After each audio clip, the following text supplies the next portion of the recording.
So it's been a while since my last watch review, and I wanted to finally get around to sharing this with everybody. This is the my favorite and nicest watch in my small collection. This is a Breitling Heritage Superocean 46.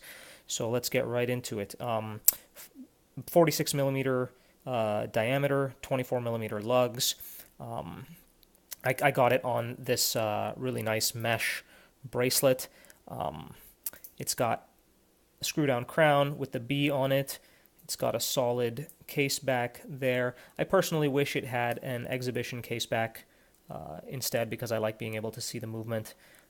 It's got a nice folding clasp here, Breitling 1884, and then that flips down. On the dial here at the top, the golden B, and then it says Breitling. Down there it says Superocean Automatic, 200-meter water resistance, and the date window at 6 o'clock.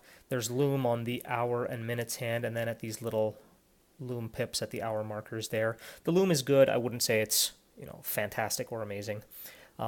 Inside the watch is Breitling's Caliber 17 movement, which is an automatic ETA 2824-2 based movement, so it's not an in-house movement.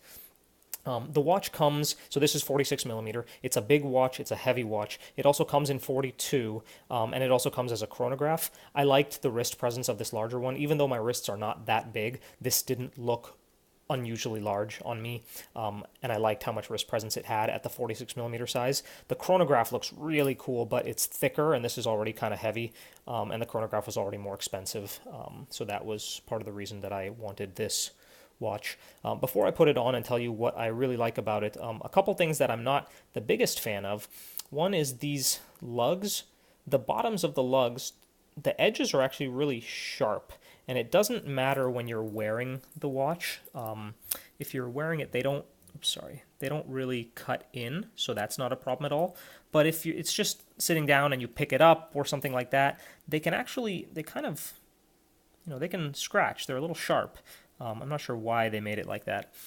Second thing is the mesh bracelet. It's not amazingly comfortable, and I just think that's important in terms of managing expectations. It's comfortable and it looks good, but it still does catch my hair a little bit, and it's not as comfortable as, for me at least, as a rubber or leather strap.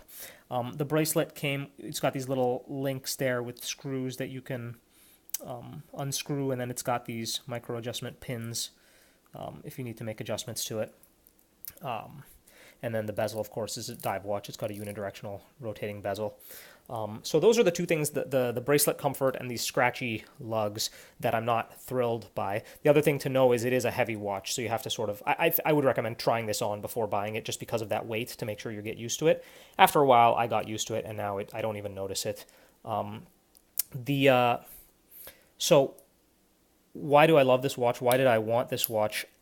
I think so. I like Breitling in general, and most Breitlings are kind of really busy and have a lot going on. This didn't have a ton of clutter on the dial, but it still looks somewhat uniquely like a Breitling, and it has a unique look, and it has a really bold, big wrist presence, which is a hallmark of Breitling watches. So I really liked that balance.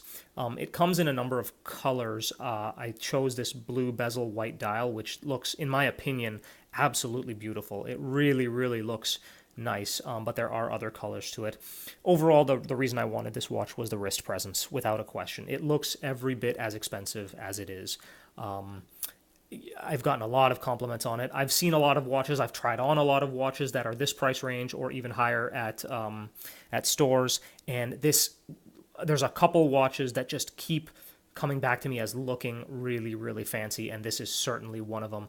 I was sitting next to someone last week who was wearing a Patek Philippe Nautilus, and I still thought my watch looked fancier than his. Now, that's not at all to say that Breitling is nicer than Patek. It's just the look of it on my wrist. It caught my eye more than his watch caught my eye, and that's my opinion, and that's what I liked about this watch and why I chose it. So I'm really, really happy with it for that reason.